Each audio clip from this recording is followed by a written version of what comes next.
This is Jacob. He makes cereal for his little brother every morning. He also washes the car, but probably should have rolled the windows up. This is Jacob's dad. He left for Afghanistan almost a year ago. Behind every serviceman and woman, there is a family that serves as well. Now it's our turn. Thanks for holding down the fort, Jacob. Let's all join forces and show our thanks. What a nice message from Tom Hanks and the First Lady. First Lady, correct. Very nice. Well, we're here celebrating veterans of all wars, and we're learning so much about the men and women who serve our country. I'm going to show you a picture right now of the bandstand across the street. One of the Grand Marshals is General Petraeus. You see him there with the black baseball cap. Next to John Zuccotti on the left, by the way. And John Zuccotti, who's been made internationally famous by the protest that's currently underway at Zuccotti Park, which bears his name. Yes. And on the left, the lady in the brown coat, that's Mrs. Petraeus. Oh, and Ranger's gone. The Veterans Advantage Card, delivering rewards for your service. A lot of merchants, a lot of businesses and corporations really are stepping up to support military families, veterans, retirees. That card is, many people describe it as ARP on steroids with the amount of benefits and things that they've given to veterans. We are celebrating a lot of Grand Marshals here today. As we mentioned, John Zuccotti, he is one of the Grand Marshals. We spoke to General Petraeus. He is also a Grand Marshal. And two people who deserve all the recognition of Veterans Day and much more, the Fishers. The Fisher family, they are so part of the military culture and fabric. They've done so much, and I think Mike Woods has two from the Fisher family with him right now. I'm going to throw it to Mike.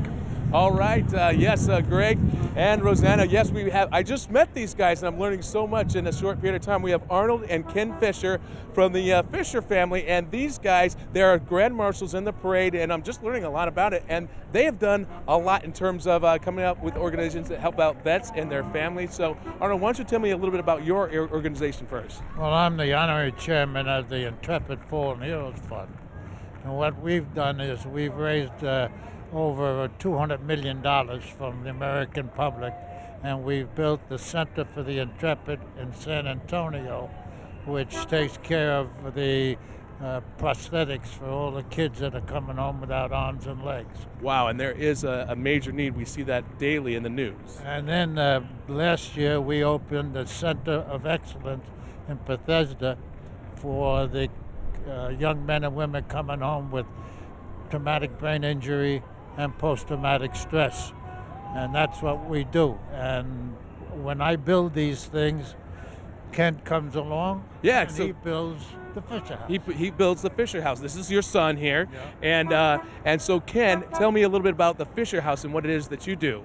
Fisher House, all around the country, we build comfort homes for families of those who have been sick or wounded to stay in for no charge for as long as the hospital stay dictates. Because that can be a very expensive thing for families to go through, and it puts the families in a lot of stress, quite honestly. Well, when they get wounded, life doesn't stop for the families. Bills still come in, mortgages need to be paid, children have to be raised.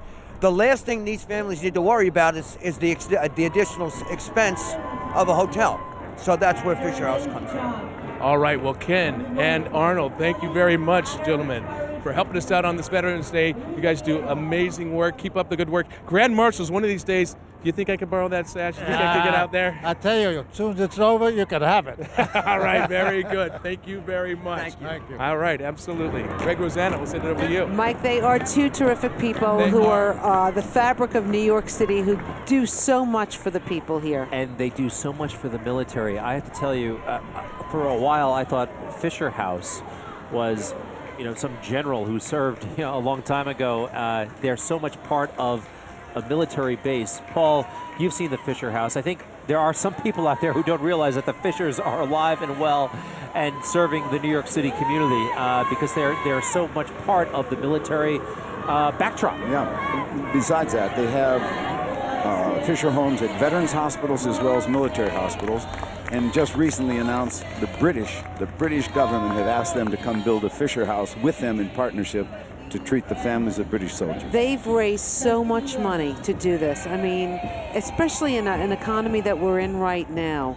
It's a small story. 600,000 people for the Center for the Intrepid, and most of them were $2 and $3 contributions. Isn't that beautiful? It's just fantastic. America kids poured out their money, gave their jars full of coins and pennies. Hey, look! And it was wonderful. Paul Buca, look who we're looking at. Cuba Gooding Jr. That's right. along Isn't that with the great? Tuskegee, because he's doing a movie about these guys, right? Correct. He is. And that's a wonderful story. The Tuskegee Airmen is just a spectacular story. Give us a little bit, yeah. Cuba Gooding Jr.? Yes. What's That's right. up, Cuba? Yeah! Show us you rock. Hats off to all you. You guys Hi. roll. What's up? Nice to see you. Tell us a little bit about but these. in World War II, we still had segregation. Right. And the flyboys, if you will, were considered the very best. And a group in Ohio and in Tennessee and all around came together and formed a black flying group. After the war was over, which was interesting, the white flyers took to the aerial concerts.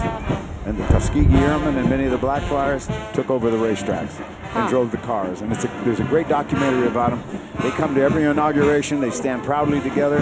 They have a camaraderie that outlasts anything that I've ever seen with a veterans group. When Don King came to see them, they made Don King come to him.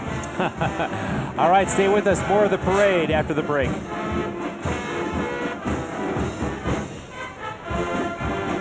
Stay safe, all of you, and happy Veterans Day. Thank you so much. We love you and we support you. Love you. We're so proud of you. Please come home quickly and safely. Thank you for your service. God bless you, and a happy Veterans Day.